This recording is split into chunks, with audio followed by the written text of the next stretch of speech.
The flower that epitomizes June, for me, at least the first part of June, is roses. The rose. The favourite flower in Britain. And you can see why when we look at this lovely specimen.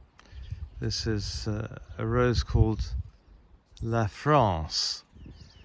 La France is credited with being the very first of the hybrid tea roses, which were later to become so popular and really were the foundation of the modern rose.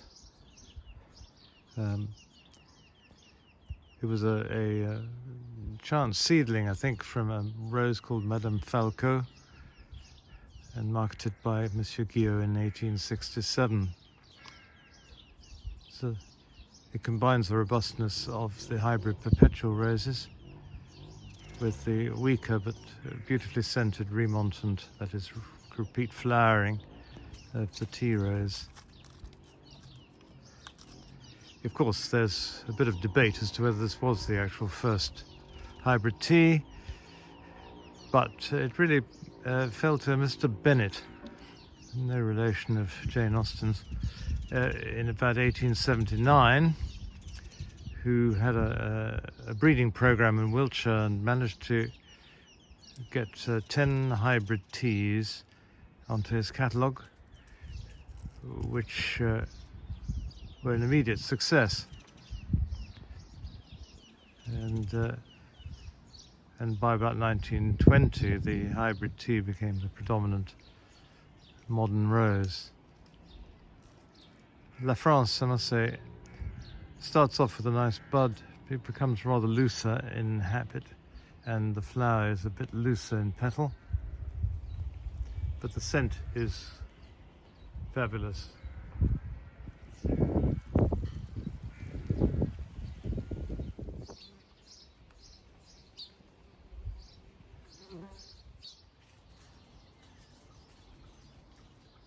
Talking of the China rose, here's one. This is Rosa Mutabilis, Rosa chinensis Mutabilis, or now even Rosa odorata Mutabilis. Goodness gracious. Anyway, this Mutabilis obviously means changeable. And as you can see, the little group there, the newer flowers are a sort of honey-coloured, slightly peachy, then they become pink, and then they eventually turn to be quite crimson. In a delicate bush like this, it is very endearing. There was an attempt at this sort of thing with the most ghastly rose introduced in 1958, and pretty well reflects that period taste, called Masquerade, which did the same sort of thing but on a sort of Frankenstein scale. Ghastly thing. Adorned most houses in the 60s and 70s on new estates, but thankfully one hardly ever sees it. This, on the other hand, is a delicate beast, and I love it.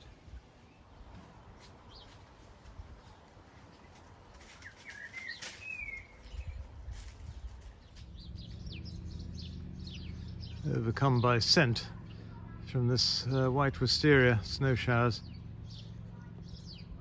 buzzing with bees.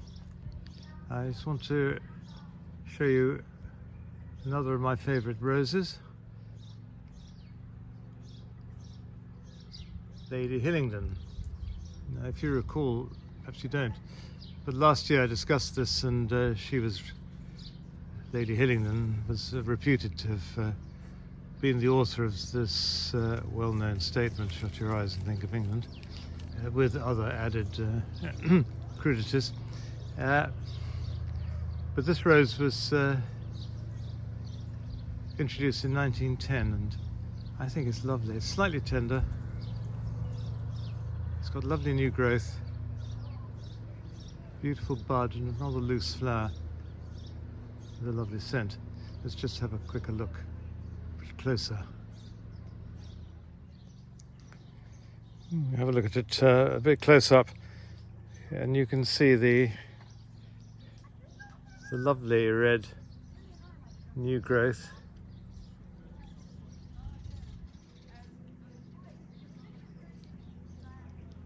And the beautifully shaped new flower bud.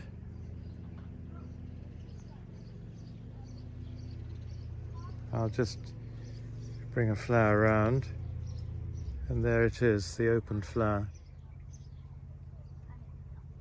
Gorgeous.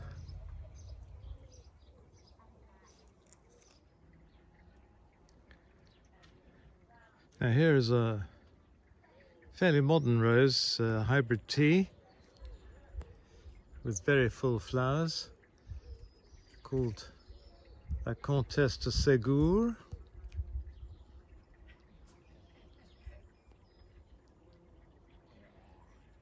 Introduced about 1992, but very old-fashioned looking rose. Very full of petals. Repeat flowering and a lovely scent.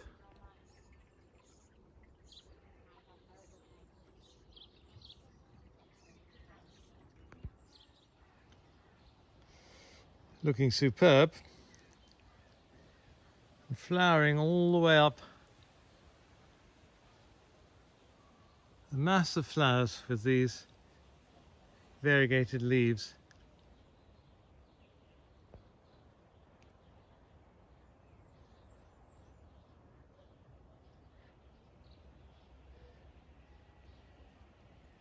This is the Chinese dogwood in a variety called Gold Star.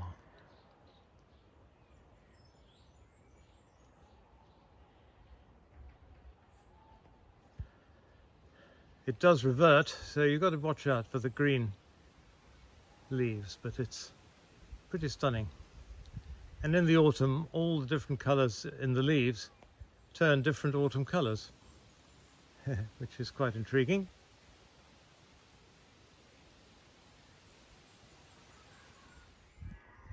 Here we have a flower on this massive peony. This is an intersectional peony, that's to say a hybrid between herbaceous peony and a tree peony. These were developed in Japan quite a few years ago, but they took so long to flower that the man who developed them unfortunately died before he could see any of the results of his labours, which is sad. But they are very robust and hardy.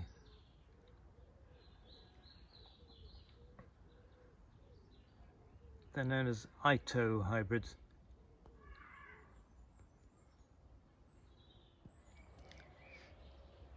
And near the massive great peony is a shrub known as the beauty bush, Coquetzia amabilis, originally from China. And it has rather intriguing flowers close up.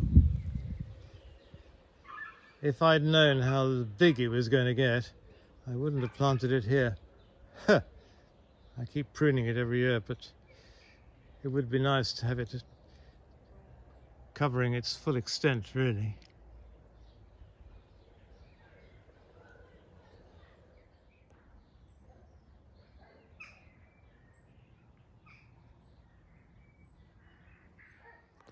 Oh, rather pleasant, isn't it, Bertie? Lying here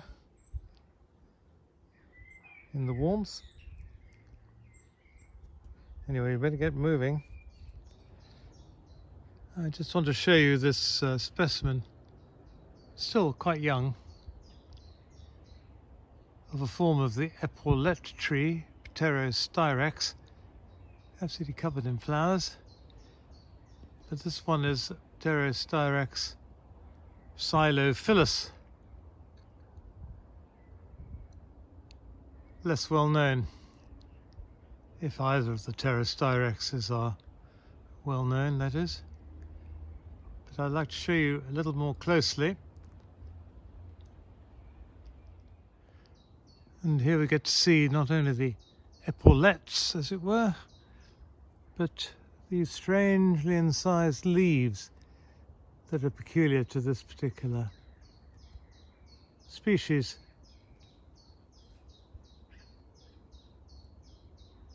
Almost like a sassafras, I would say.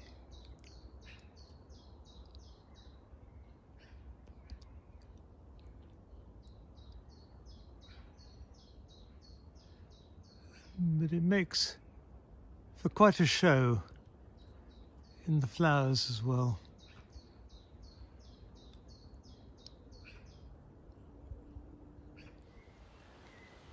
Now, I've got something very exciting to tell you.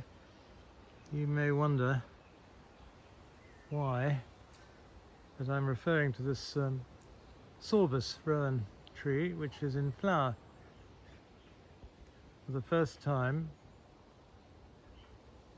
after about 18 years since I collected it. It came from Sichuan and the slopes of Gongshan, which is a very tall mountain,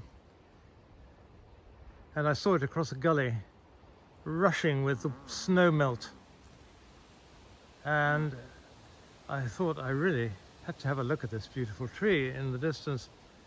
So somebody very kindly laid a tree trunk across this gully, which I tell you was absolutely rushing with water, and such was my enthusiasm to get to this tree that I rushed over the gully on this tree trunk, which had been planed at the top to make it slightly flatter.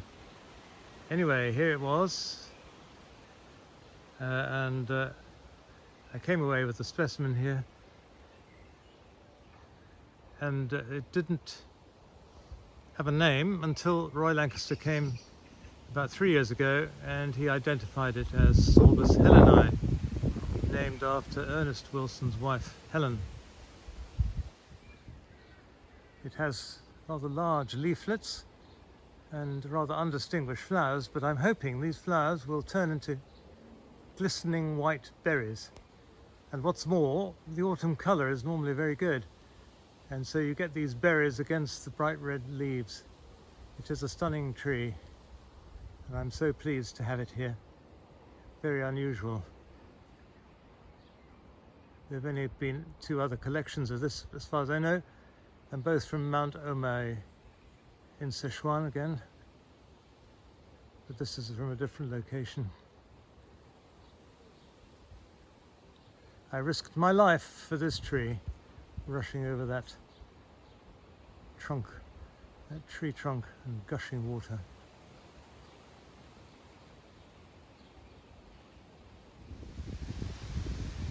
I do love peonies, and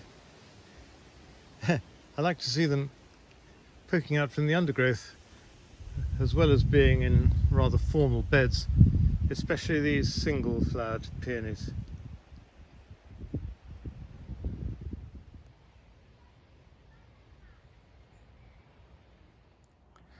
Now, here before you is a thug from Tibet called Nelia tibetica, and you really have to watch out. It is, or can form, the most enormous spreading shrub by suckering away, but it does have these pink racemes of flowers, which again bumblebees seem to like.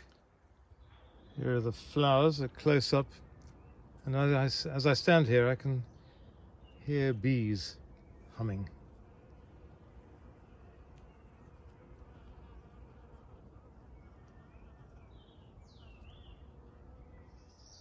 I shall leave you sniffing the delightful, fragrant scent from this Rhododendron diaprepes, one of the later flowering rhododendrons. Gorgeous.